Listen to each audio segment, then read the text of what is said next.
Boa tarde a todos. Meu nome é Eliane Mion. Muito bem-vindo a essa oficina. Falaremos nessa oficina sobre depressão. Quero estender meu abraço até você. Seja bem-vindo. Vou colocar meus slides aqui para você poder enxergar. Quero começar falando para vocês sobre uma diferença de tristeza e depressão, porque percebo que muitas vezes as pessoas utilizam a palavra estou deprimido de uma forma inadequada. Então, acho muito importante que a gente consiga diferenciar.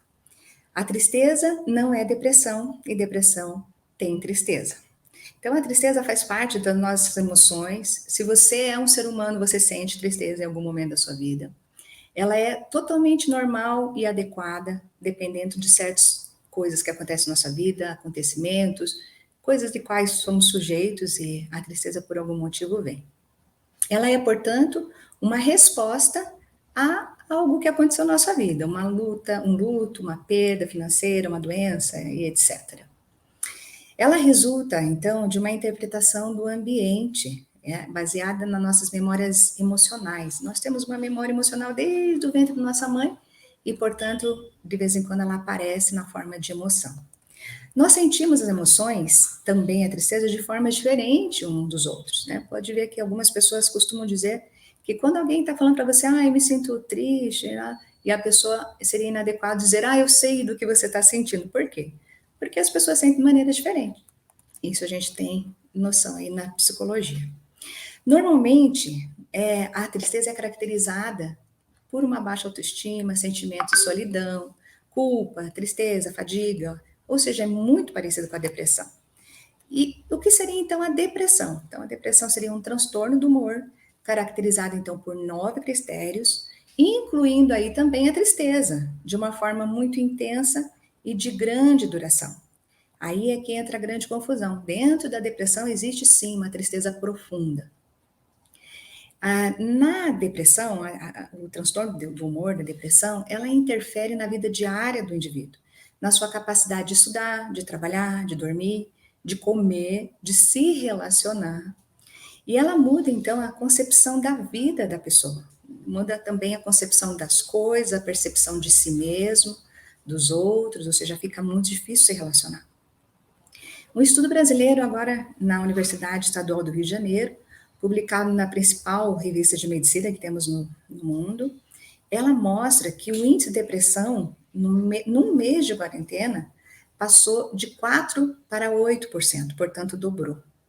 A Organização Mundial da Saúde fala que em 2030, daqui 9 anos, estamos pertinho disso acontecer, a depressão será a doença que mais vai matar e afastar as pessoas do trabalho. Hoje são as doenças do coração e o câncer, mas a depressão vai superar isso. Quais são as causas da depressão?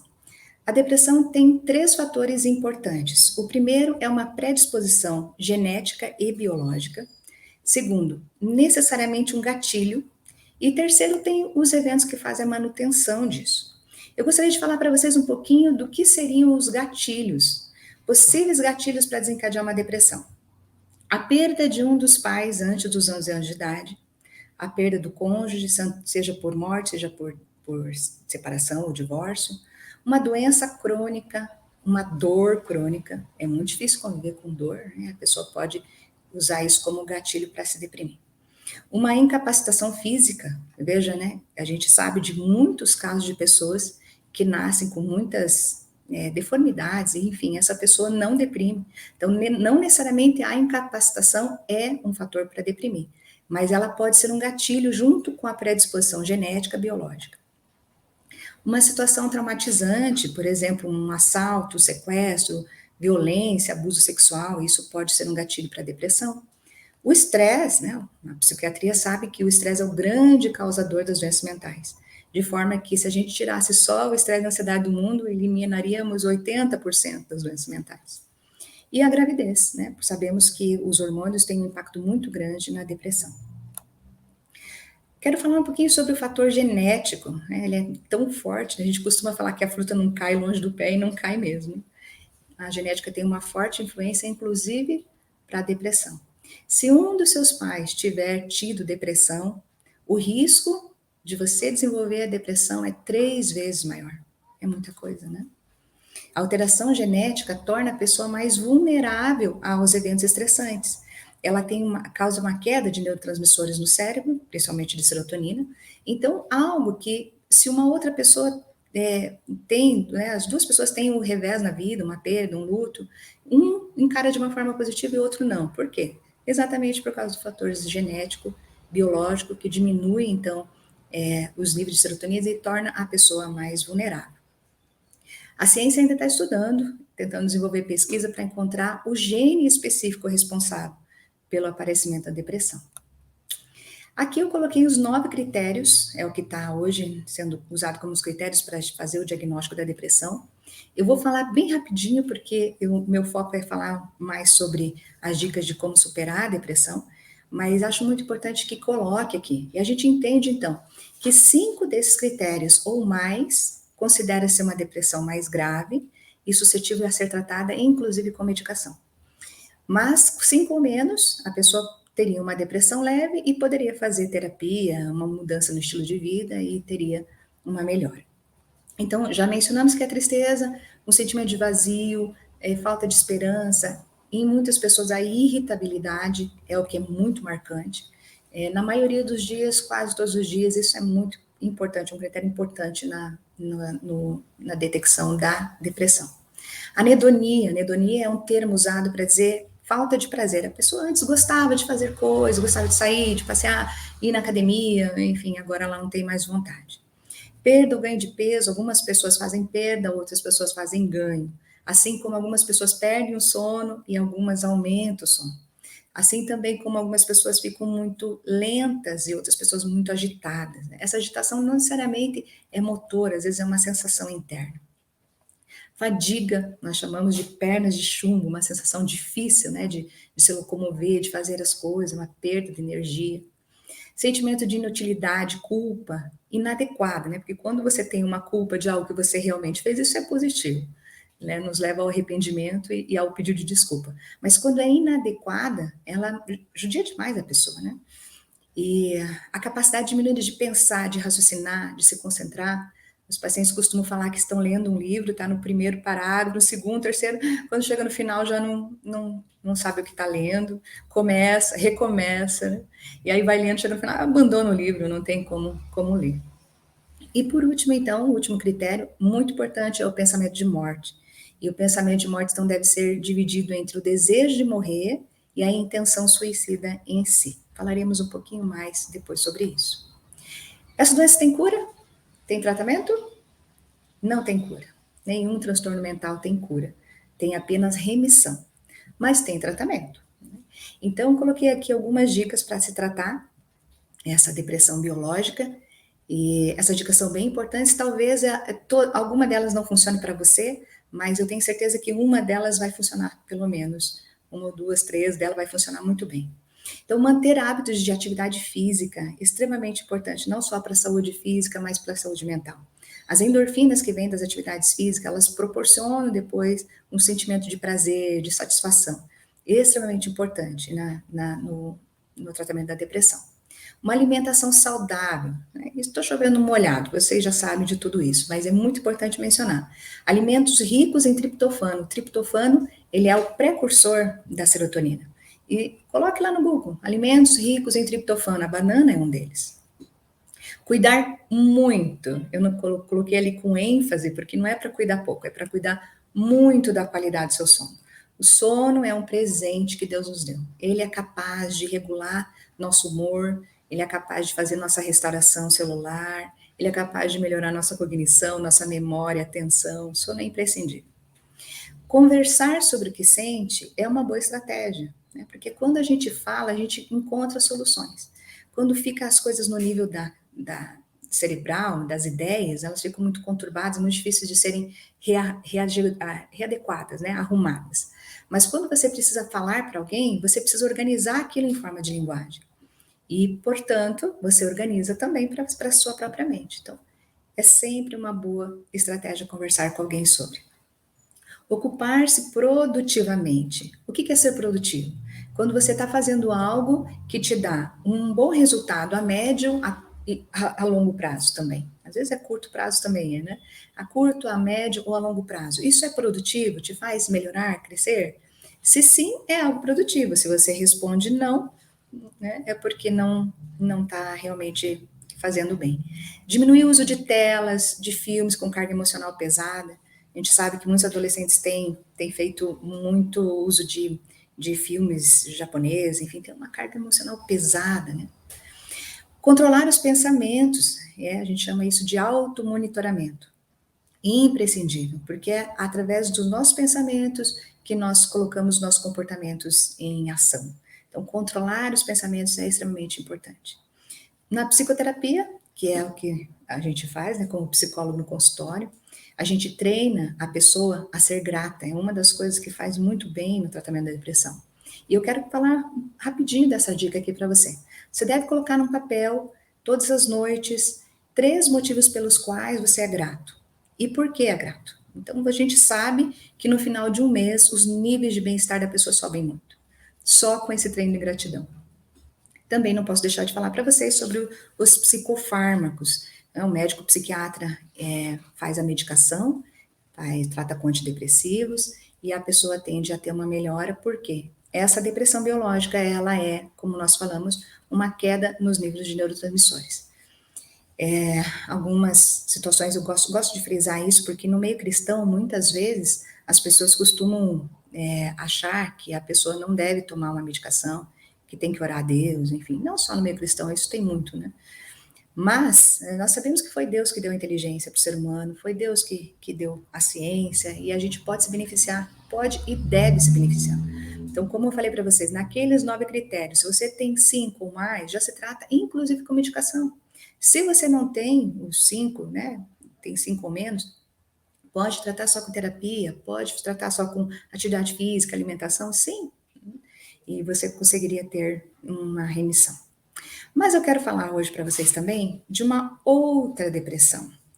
É o que nós chamamos de depressão existencial. Posso garantir para vocês que essa depressão tem sido mais comum e ela é mais avassaladora. A gente entende que a frustração existencial leva ao que a gente chama de vazio existencial. E o vazio existencial leva à depressão existencial. Então, preocupações existenciais são o quê? Aquela dúvida que o ser humano tem em algum momento da vida. E a gente fala que os adolescentes não têm, né? Estava falando esses dias para um grupo de adolescentes e fiquei sabendo que uma conhecida deles, uma menina de 12 anos, escreveu 5 páginas de uma carta para os pais, falava que ela sentia um imenso vazio existencial, com 12 anos, e pulou do 16º andar. Então, o ser humano tem isso desde a sua adolescência, não todos, mas tem essa questão, essa preocupação existencial, e se ele consegue resolver essas perguntas, ele leva muito melhor a sua vida, com muito mais qualidade. As preocupações existenciais, então, são quem eu sou, de onde eu vim, para onde vamos, qual é o sentido da vida, né? Por que eu estou aqui? O que é isso tudo? Isso são perguntas absolutamente necessárias de serem feitas e respondidas. Gosto muito dessa imagem, dessa estátua, acho que o escultor teve uma grande sacada ao fazê-la. Ele não sei se é verdade, mas fala que é a estátua que representa o homem sem Deus. O vazio existencial se tornou, hoje, uma neurose de massa, ou seja, tem atingido grande número de pessoas de uma maneira generalizada. E é por isso que existiu, então, uma iniciativa do governo de fazer uma intensificação das ações em favor da vida, que é o Setembro Amarelo, e é por isso que nós estamos aqui, por causa dessa ênfase nessas ações a favor da vida.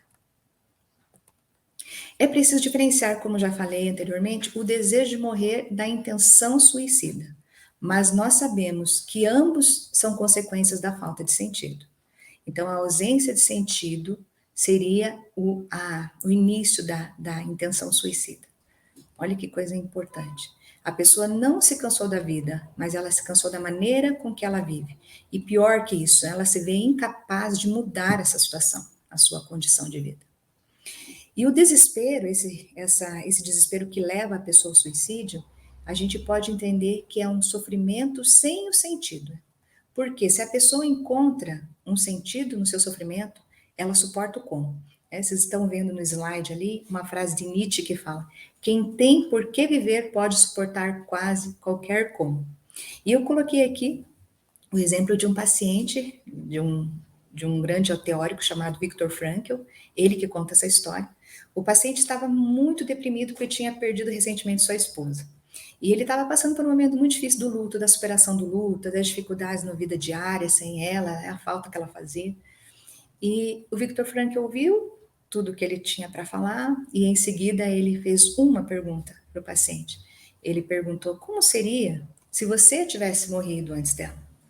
E aí ele falou: nossa, seria terrível, né? Porque coitada, ela teria que passar por tudo isso que eu estou passando. E aí naquele momento ele entendeu. E aí ele levantou, apertou a mão do Viktor Frankl e foi embora. Falou: obrigada, entendi. Então ele entendeu que ao ele estar passando pelo sofrimento, ele estava poupando a sua esposa de sofrer, de passar pelo luto da morte dele. Ele viu um sentido naquele sofrimento, ou seja, ele conseguiu superar. Então a primeira dica que eu coloco aqui para vocês de como encarar essa depressão existencial, de como resolvê-la, a primeira dica é mudar a forma como nós encaramos a dor e o sofrimento. Se a gente consegue mudar essa forma, a gente muda o próprio sofrimento. E muitas vezes nós somos convidados, e a palavra às vezes é desafiados, a fazer um processo de reorganização da nossa vida, de ressignificação, de refletir e tentar entender o que, que realmente é essencial na nossa vida, o que é que realmente importa. A segunda dica, né, vocês estão vendo ali a fotinha do Viktor Frankl, esse senhor tão simpático, muitas vezes nós não temos liberdade de, mas nós sempre temos liberdade para. Você veja, Viktor Frankl ficou num campo de concentração, não, ele ficou em 4 campos de concentração. E lá ele disse várias vezes, muitas vezes eu não tinha liberdade de fazer algo, mas eu sempre tinha liberdade de como agir perante a situação. Liberdade para decidir como se posicionar em frente daquela realidade. E a frase dele que eu gosto muito é: tudo pode ser tirado de uma pessoa, exceto uma coisa, a liberdade de escolher a sua atitude em qualquer circunstância da vida. Que coisa mais linda, né, gente? A terceira dica: não se trata do que o mundo pode, ou seja, que o mundo não pode, ou não está te dando, ou não quer te dar, mas se trata do que você pode dar ao mundo. Esses dias, um episódio de um filme, um menino suicida à beira de um penhasco, chorando, falou assim: não aguento mais esse mundo. E veio a outra personagem e fala assim: não se trata do que você pode dar ao mundo, não se trata do que o mundo pode dar a você, é do que você pode dar ao mundo. E uma causa, algo, alguém, isso é o que pode transformar a nossa vida com propósito. A quarta dica: o que eu recebo do mundo através dos meus valores de experiência também são extremamente importantes, não só o que eu dou, mas o que eu recebo. Das relações, olha como é magnífico a gente receber das nossas relações. E existe uma ideia na logoterapia, que é a terapia de Viktor Frankl, que ele fala que algumas situações de vida, algumas pessoas proporcionam que, após cruzar a nossa vida com a vida dessa pessoa, essa pessoa modifica todo o restante do nosso existir. Que coisa maravilhosa a gente saber que a gente pode se tornar esse tipo de pessoa para outros. O que também o mundo pode dar através da natureza, da música, da arte, um bom livro.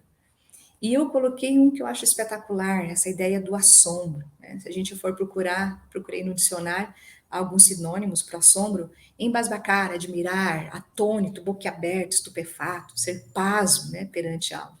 E tem a historinha de um rabino. O rabino, né, no final de sua vida, diz para um amigo assim: eu não pedi para Deus sucesso, fama, conquistas, eu pedi assombro, e isso ele me deu de sobra. Então ele tinha essa capacidade de se assombrar perante a natureza, perante a música, a arte, o belo, o descanso, a conexão com outra pessoa, conexão com Deus, né? Que coisa maravilhosa. E olha que linda a ideia de que é o momento que empresta significado às coisas, não são as coisas que emprestam significado ao momento. Se você, por exemplo, for visitar a sua escola da sua infância, o lugar que você viveu na sua infância, você vai chegar lá e vai ver que não é mais a mesma coisa, tudo mudou. Era aquele momento que era fundamental, eram aquelas pessoas que eram fundamentais naquele momento. Então, gente, se trata de contemplação. Hoje, a nossa sociedade, que virou a sociedade do desempenho, se tornou também a sociedade do cansaço. E olha, está gerando uma conta muito alta para ser paga. A gente está vendo uma sociedade doente. A essência, então, do sentido da vida, porque as pessoas perguntam, então, tá, me fale qual que é o sentido da vida, qual que é o propósito disso tudo.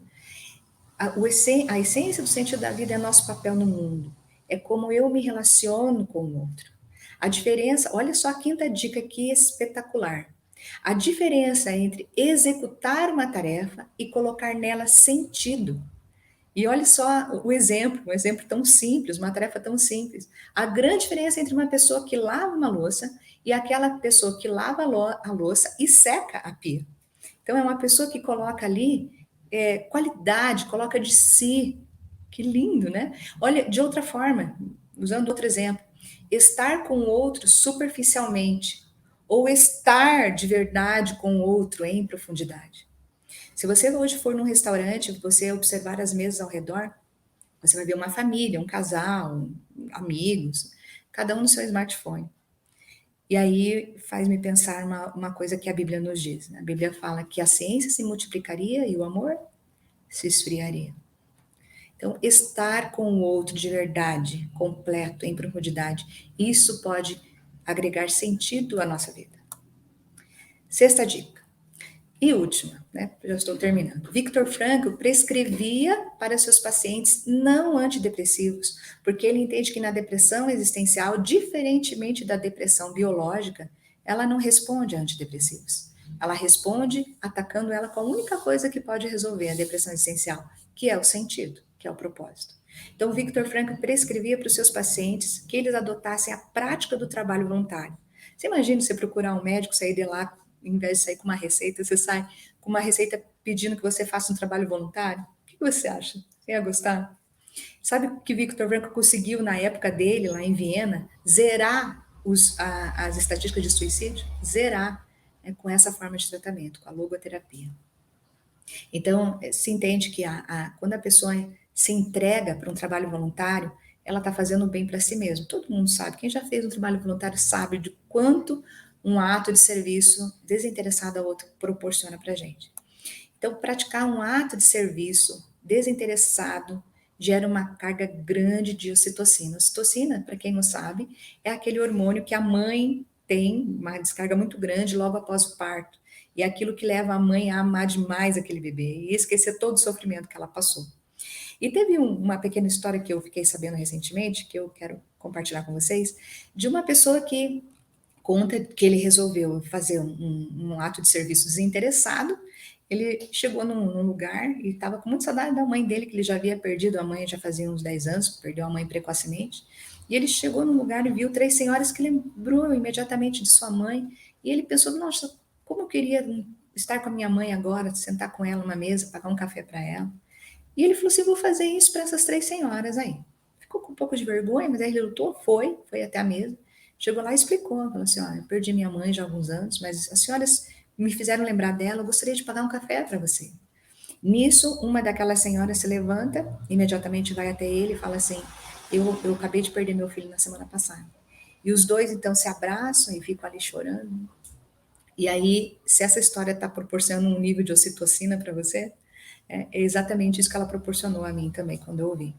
E a gente sabe que não só as pessoas que participam do ato desinteressado, mas também aquela que recebe, né? Tanto a que faz quanto a recebe, mas ainda mais aquelas pessoas que assistem ou que ouvem dessa história, como aconteceu agora, dessa história que eu contei para vocês. Então, todos nós acabamos sendo beneficiados com uma descarga grande de ocitocina e de hormônios do prazer, que nos faz encontrar um pouco de sentido para a nossa vida. E a gente pode então deduzir que nós fomos feitos sim para servir. A logoterapia usa um termo que eu acho muito, muito interessante, que é autotranscender. A autotranscendência significa você olhar para fora de si mesmo. E isso proporciona então a cura. E Jesus já nos ensinou assim, né? Melhor é dar do que receber. Para encerrar, então, eu queria dizer para vocês que se em algum momento a tristeza ou a depressão te visitarem, lembre-se, toda a história está nas mãos de Deus e Deus está no controle de todas as coisas. Eu espero que tenha sido interessante para você essa apresentação, que você tenha aprendido, que você tenha entendido algumas formas de lidar com a depressão ou com a tristeza, alguma coisa te pegar.